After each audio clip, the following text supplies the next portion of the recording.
We're here at the Kankakee Railroad Museum with Jim Holman. He's a volunteer. And could you explain to us a little bit how this museum got started? Well, it kind of got started by the train club. And the train club still is active with the museum, and they run the model train layouts within the museum. But several people, Jim Schwade, helped get the museum started. About 15 years ago, they first started it. We have the coach Caboose trolley barn down there. That building to the far is the trolley barn. Okay. And we have a trolley that we're restoring that actually ran here in Kankakee. Oh, wow. And so we emphasize Kankakee history primarily. Okay. Of course, part of the model club and that is in this end of the Kankakee Depot, which belongs to the city now. And so we have displays in there, a lot of Kankakee, because the railroad history is a big part of Kankakee's development, the Illinois Central and the Big Four. What are the Big Four? Well, it was rolled into the New York Central, but originally it was the Chicago, Cincinnati, Columbus, and St. Louis Railroad. It was the so the city has a lot of activities down here too, okay, with the park, Rail Fest, Music Fest. We have car shows. Okay. Wednesday Wheels, they call it.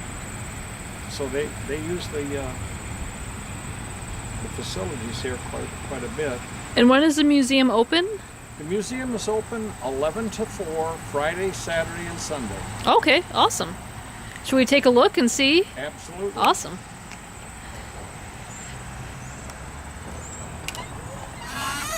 Thank you. Wow. So are these signs here, are these some of the companies that I know? Just different railroads. The Illinois Central, of course, is the one running right by the door here. Okay. And it's a Canadian National now. There's been a lot of mergers in the last 50 years with the railroads. Okay.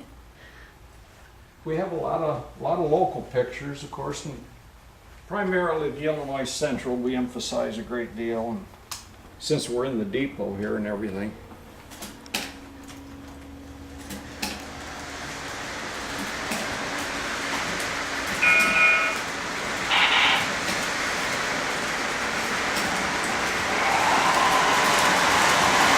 Oh, I see the Kankakee, Beaverville, and Southern. Yeah. That was what I referred to, the Big Four. It's now the Kankakee, Beaverville, and Southern, the track over here that runs Kankakee down through St. Anne, Wilmot Park. Oh, okay. Down to Lafayette. Wow. I see even the oil rig, that moves. Mm-hmm.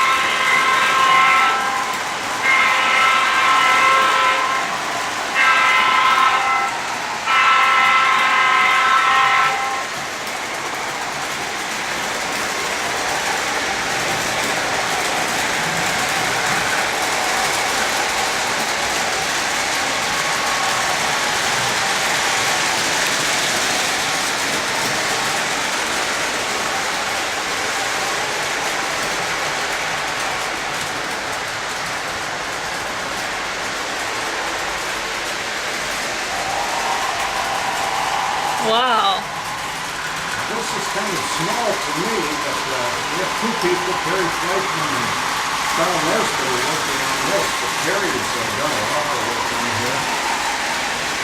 This is N scale. This is what? N scale. Okay. The larger one you saw is O, and then HO is behind it, but this is N. Believe it or not, there's one smaller than this even. Oh, wow. Z scale.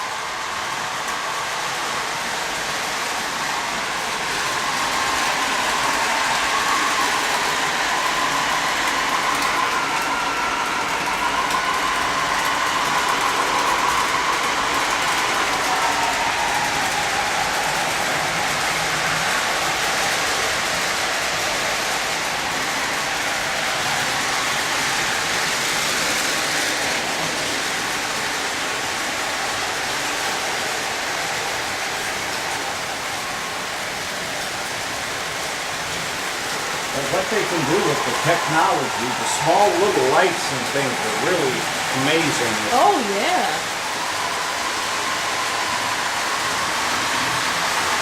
You can get sound.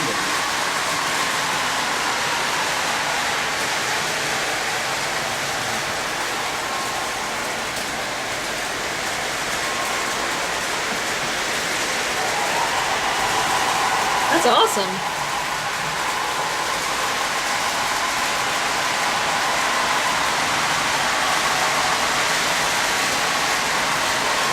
And are those pictures in the back all historical pictures of Kankakee? Okay. Yes, those are all the area here. This is actually the first depot. This one actually predates this one. Oh, okay. And it was just south of here. Of course, that's why that's Station Street, that street down there. Makes sense. But the IC got here in the 1850s.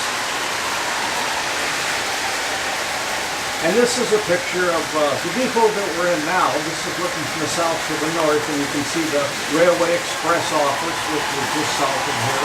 Okay.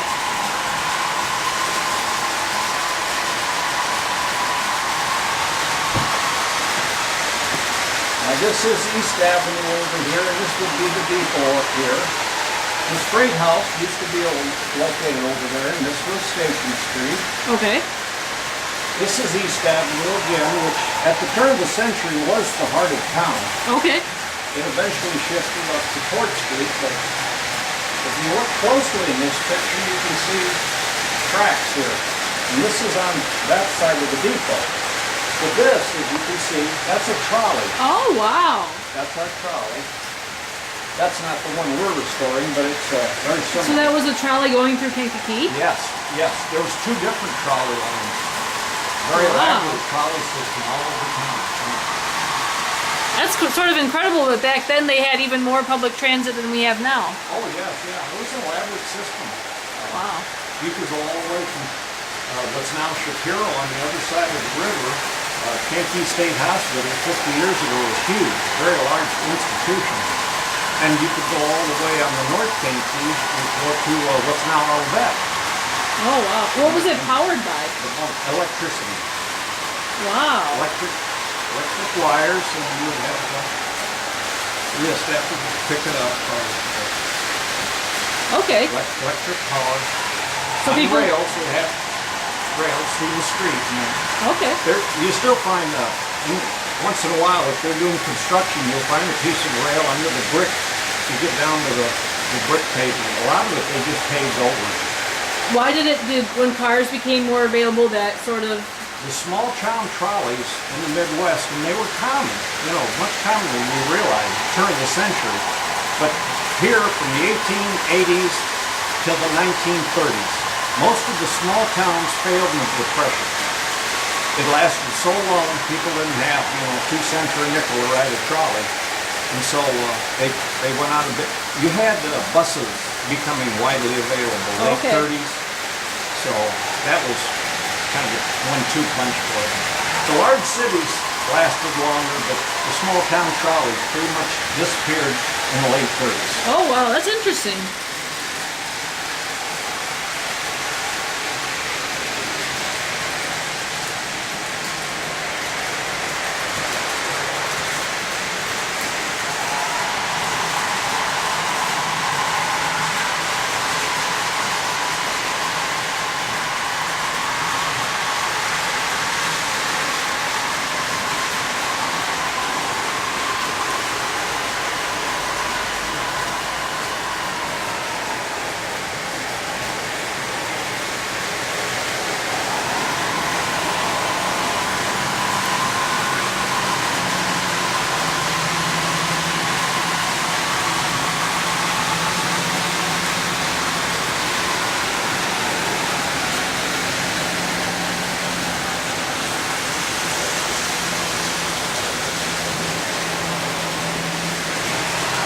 That's interesting. Kankakee Packing Company. Yeah, that was the packing company. That's the first car. The Railroad Museum does a Kankakee car every year. They've done the Bear Brand hosiery and Camazzo produce.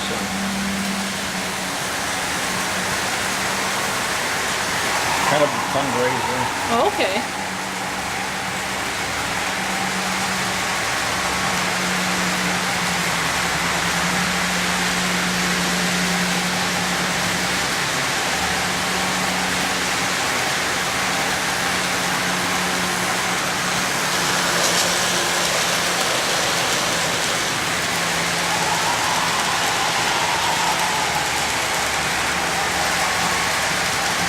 And are those blueprints of the depot over there?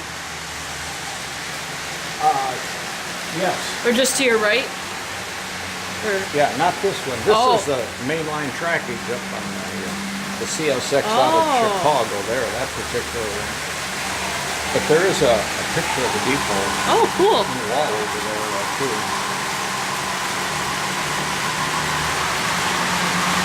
This is interesting, even the little blinking light there on the rear of the train. Uh-huh. Do that. The technology is amazing.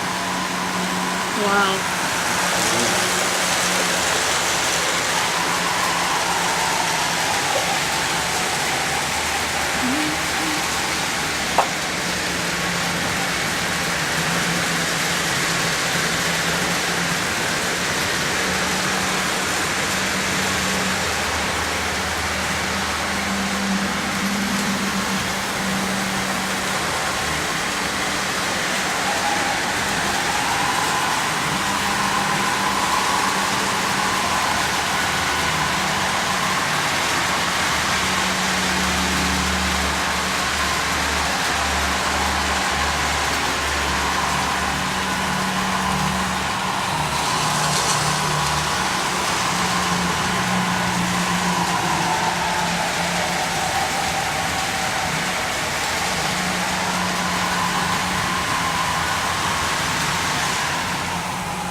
What was the Milwaukee Road? I've heard of that before.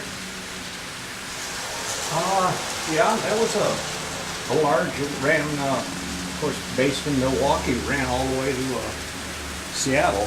Okay. And it had branches down to this area.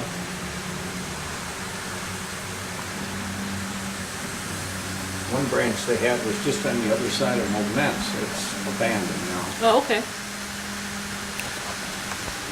So this was China from a certain rail? Different railroad China, yes. Wow. Jim Schwade he collects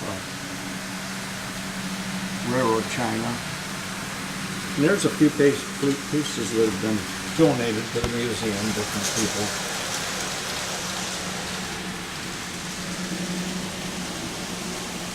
It's very interesting. Yeah. The menus and things are good.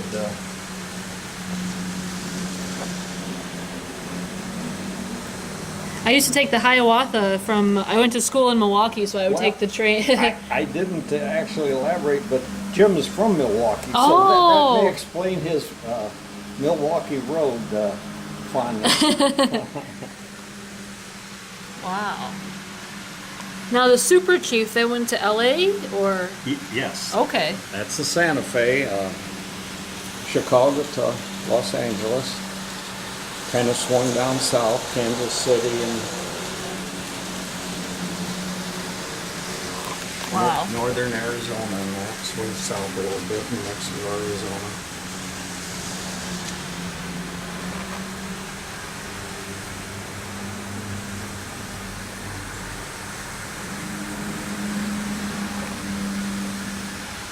Oh wow.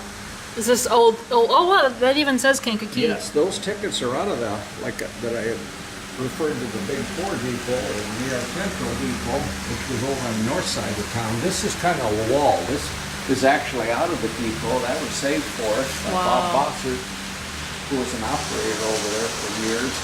And we have pictures of the depot and the roundhouse. Like I say, most of it's all been lost, but. But the tracks are still there, and that's what the Kankakee, Beaverville, and Southern now. So what was the roundhouse? The Big Four roundhouse on Greenwood Street? Yes, roundhouses were very common in the steam era to turn the engines because it was very not very handy backing up a steam engine. You can imagine your visibility and just your operational. So they could put them on this turntable and turn them around to go the opposite direction. Or you can see all these tracks. The roundhouse itself was a service area. They still call them roundhouse, even though they're not usually roundhouse. It might just be 4 tracks of service where you're working on the brakes and fueling them and sand and things. But you can turn it and go into the different stalls. I see. Different procedures that they'd have to do. So this was an additional station north of this station we're in right now? Yes. Okay. This is a picture of it in the 60s. It was still operating. This is an older picture, a painting of it also. Oh, so this is the Illinois Central Depot that we're in right now, and this was a depot for 4 different railroads? Yes. Oh, okay. Yes. Interesting. And the 4 were the New York Central, you said? Well, it got rolled into the New York Central. It was, the Big 4 referred to the 4 cities, the 4 major cities that it served. Okay. Yeah. It's so, it seems like they had so much more trains back then. Oh, they did, definitely. Wow. Yes. Everyone traveled by train. That was the way to go before the automobile. Okay. But there was a lot of track, a lot more railroads, In the 70s especially, there was a lot of bankruptcies, the Eastern railroads. I hired out on the New York Central in 1966. And then it became Penn Central. They merged with the Pennsylvania Railroad. Then they went bankrupt. They were in bad shape to start with. But then it was Conrail. The government actually ended up taking over and running it for quite a few years. And then went back public, got on its feet, and the economy improved. And so it got back, and then Conrail was operating. And then they split up Conrail between the CSX and the Norfolk Southern. Okay. So there's a lot of mergers. Oh, okay. And a lot of abandonments. Okay. Downsizing. Cincinnati to Kankakee.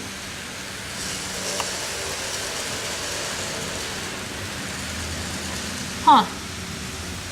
Lafayette, Indiana.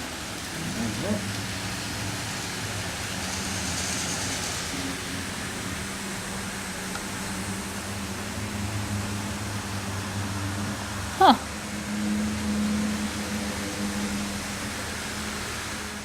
Okay, so that was the inside of the museum. Then they also have a coach Caboose Tour for a $2 donation for adults, and kids are free. So we can head on out there. We got a really great day today. Thank you.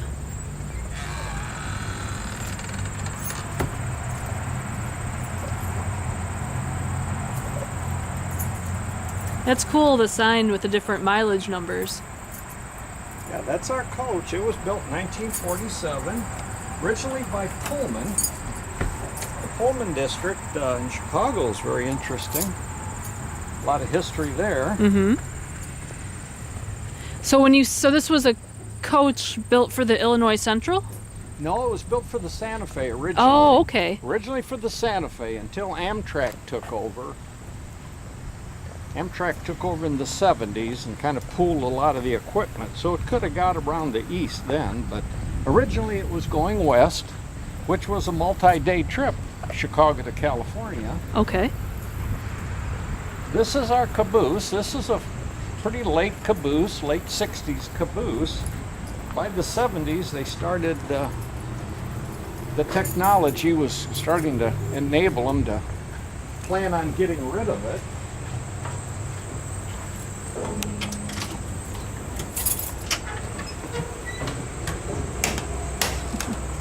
Oh, wow.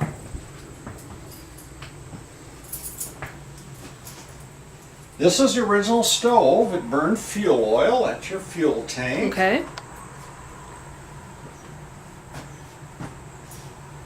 We just put it back original. They hadn't really done a whole lot, but they had made it into a work train caboose. So there was a plastic sink here, and they had linoleum on this end of the floor and that. So we took that up and we sanded and polished the floor and put the bunks back in and just kind of put it back original. Wow. Big part of your job was riding up here. Oh my gosh. Wow, I didn't know that. I had no idea. Yeah, it was all about looking your train over on a curve. Wow. And was that for a different person or just for the opposite way? Yeah, well, you can cross over. It's mainly about where the curve is. Okay. We got a curve here, we're going to get over here. We got a curve here, we're going to get over here. Look for smoke, sparks, leaking, dragging. And this helps you a lot getting up that high because you're looking over the brush. They'd cut trees down, but you'd have brush and weeds, you know. Mm-hmm. So your line of sight is much better being up there. Oh, okay. And it was all about visual inspection of your train and every other train that you would meet. They would signal each other. Every caboose would signal each other, signal every tower. You used to have a tower every 10, 20 miles. There'd probably be a tower where there was a crossing or where there was a siding or something. If you saw something wrong, you could stop your train. You'll notice the handles above the windows up there. Mm-hmm. And oh, so I see. On both sides, yeah. If you see some sparks or anything leaking, dragging. Now the technology is that they'll alert you. Hot axles, they'll alert you on the radio, and it'll tell you exactly which axle to check even, you know. Dragging equipment, beep beep, it'll get you on the radio. Dragging equipment at Kankakee, milepost 13, you know, alert you. The big advancement was the radio, late 60s.